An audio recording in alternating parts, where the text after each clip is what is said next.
नमस्कार, दुनिया की खबर में आपका स्वागत है। मैं हूं शुभे मिश्रा आपके साथ। सऊदी अरब और पाकिस्तान के बीच अहम समझौते हुए हैं। दोनों पक्षों ने कहा है कि उनमें से किसी पर भी हमला दोनों के खिलाफ आक्रमण माना जाएगा। यानी कोई मुल्क अगर सऊदी अरब पर हमला करता है तो वो पाकिस्तान पर भी हमला माना जाएगा।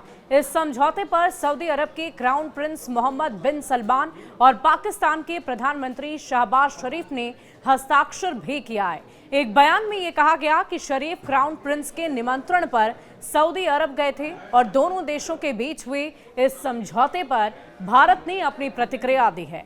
विदेश मंत्रालय ने कहा कि हमने सऊदी अरब और पाकिस्तान के बीच एक रणनीतिक समझौते पर हस्ताक्षर किए जाने की रिपोर्ट्स भी देखी है। सरकार को ये पता था कि ये हो सकता है, जो दोनों देशों के बीच एक दीर्घकालिक व्यवस्था को औपचारिक रूप देता है।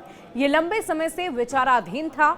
विदेश मंत्रालय ने कहा कि हम अपनी राष्ट्रीय सुरक्षा के साथ साथ क्षेत्रीय और वैश्विक स्थिरता पर भी इस घटनाक्रम के प्रभावों का अध्ययन करेंगे। सऊदी का पाकिस्तान के साथ ऐसा समझौता होना भारत के लिए बहुत मायने रखता है, क्योंकि सऊदी के साथ भारत के अच्छे संबंध हैं और इस समझौते के बाद ये सवाल उठता है कि अगर भारत पाकिस्तान पर हमला करता है तो उस स्थिति में सऊदी अरब का क्या रुख रहेगा। सऊदी के अधिकारी ने क्या कहा, ये भी जानिए। सऊदी अरब के एक अधिकारी ने नाम ना छापने की शर्त पर रॉयटर्स से बात करते हुए कहा कि भारत के साथ संबंधों को संतुलित करने की आवश्यकता को स्वीकार किया। उन्होंने कहा कि भारत के साथ हमारे संबंध पहले से कई अधिक मजबूत हैं।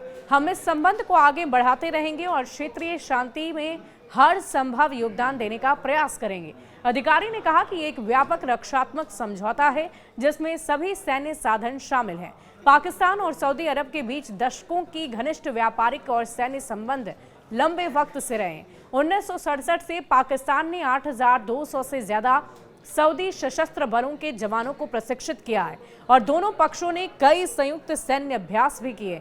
2023 में पाकिस्तान को सऊदी अरब से $2 अरब की वित्तीय सहायता मिली थी और एक साल बाद रियाद ने ऋण $3 अरब का बढ़ा दिया। 1999 में कारगिल युद्ध के दौरान तत्कालीन सऊदी रक्षा मंत्री प्रिंस सुल्तान बिन अब्दुल अजीज अल सऊद ने इस्लामाबाद के पास पाकिस्तान के मिसाइल और परमाणु ठिकानों का दौरा किया था। वहीं 22 अप्रैल को जब पहलगाम में हमला हुआ तब पीएम मोदी सऊदी अरब में ही थे और इसके बाद भारत ने पाकिस्तान के खिलाफ ऑपरेशन सिंदूर शुरू किया।